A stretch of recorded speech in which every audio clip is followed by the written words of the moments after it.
Ito po tayo mga kaibigan, no? So dito sa tagpong ito, no, yung sa mga na caught in the act sa magitan ng CCTV.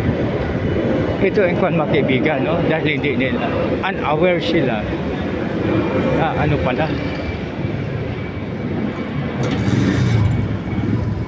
unaware sila na mayroon palang nakakita sa kanila. Subalit pag alam nilang may nakakita sa kanila, hindi nila gagawin yun. Kaya tingnan mo yung mga mandurukot. Tingnan mo lang dito yung mga mandurukot. Pero salamat na lang tayo makibigan dahil tayo ay mayroong 5 senses. Kasi yung abanling ko ay nakaranas na dinukutan. So yung pagdukot, hindi ko nakita. Subalit naramdaman ko sa aking puwet na sa aking bulsa sa likod. Parang may gumalaw, parang may nagbangga sa akin tapos nadukot yung pitaka ko. So ngayon, hinawakan ko yung kamay. So tumawa pa yung nagginakaw. Ganun pala.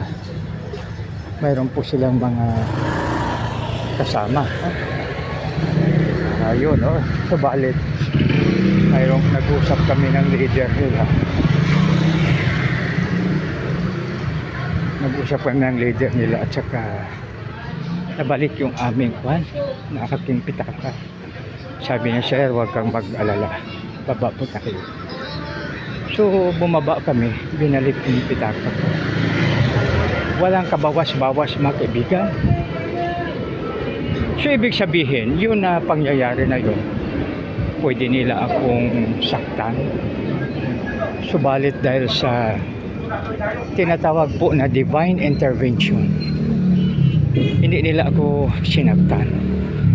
Binalik yung aking pitaka. So binalik ang pitaka ko. Sabi ko, to God be all the glory, honor, and praise. Alam mo kung saan nangyari mga kaibigan? Dito po sa Malibay. Siya ngayon ibinalik.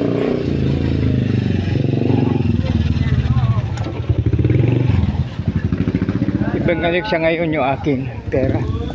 Ay, yung aking pitaka. Walang kabawas-bawas. Sabi ko talaga. So pag walang divine intervention, mahirap kasi baka anong gagawin nila sa akin. Subalit pasalamat ako dahil ang leader nila ay tinulungan ako. So salamat, no? To God be all the glory. So bero mo yan, no? Yung pitaka ko ay doon na sa kanila, sa grupo nila.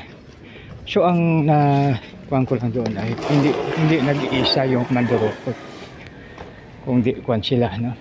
So balit sa panahon ngayon dahil mayroong EDSA carousel, parang hindi na masyado makadiskarte ang mga mandurukot. Kasi before pandemic, ang bus pa ay parang ahas sa EDSA. So ngayon ay ano na, no? So well, ano na sila. Tapos every station mayroong peace officer tayo. Nung una mayroon pang Philippine Coast Guard. So ngayon mayroon tayong PNP, MMDA. So ibig sabihin mga kaibigan ay maraming nakatingin. Kaya dahil sa maraming nakatingin, parang na ano yung ano, yung mga mandurukot. Pero minsan kahit sa MRT, mayroon ding mandurukot kasi MRT, LRT, mag-ingat pa kayo sa mandurukot. Kaya makibigan, ang isa sa mga teknik yan makibigan ay ang bulsa natin sa likod, di ba, dalawa? So ang ginagawa ng iyong abangin ko dyan, nilalagyan ko ng parang pitaka kalaki rin, no? At yan ay ang New Testament. So yung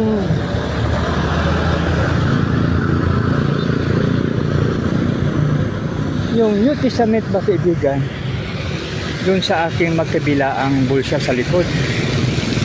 So dito ang bulsa ko sa likod ay inaano ko, no? So pag may dumukot sa aking likuran, sigurado mga kaibigan. So sigurado na ang kanilang madukot ay ang tinatawag natin na New Testament. Kasi bumubukol din siya eh. So akala mo maraming laman yung napitaka. Hindi nila alam na New Testament pala. At pag binasa nila, arestado sila ng ating gano'n. So yun po mga kaibigan, napakaganda, no? So pag iyong tinago ang kasalanan, walang magandang mangyari. Dapat ihayag, no? So halimbawa, mayroong manggagancho.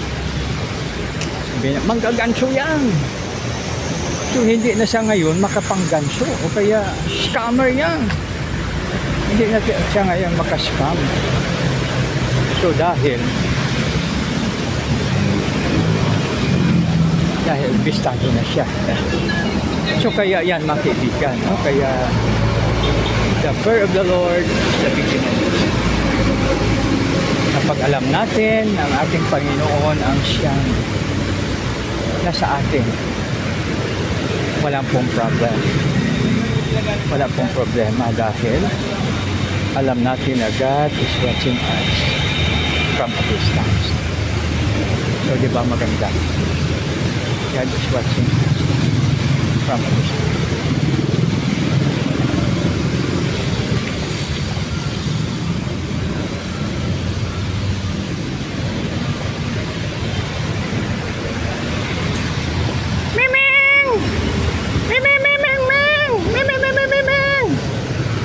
So yun mga kaibigan, no? So ihayag ang kasalanan upang maging maayos. Yung sa kasalanan kasi halimbawa, ihayag natin, sabihin natin, oh, sorry yung mag-asawa, sabihin ng mister, sorry ma, na hindi ako nakapigil.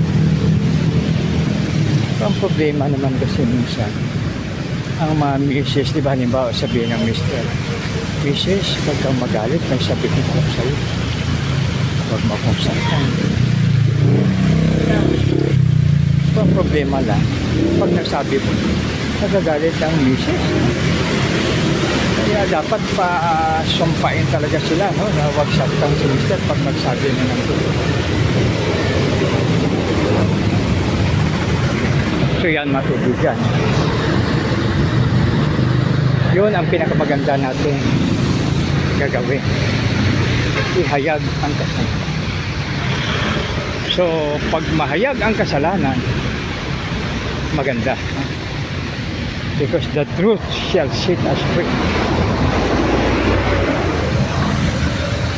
So, ang ginawa kasi ng iba, ano ba, mayroong siyang na-encounter na scammer. Kasi uso po ngayon mga kaibigan, dahil sa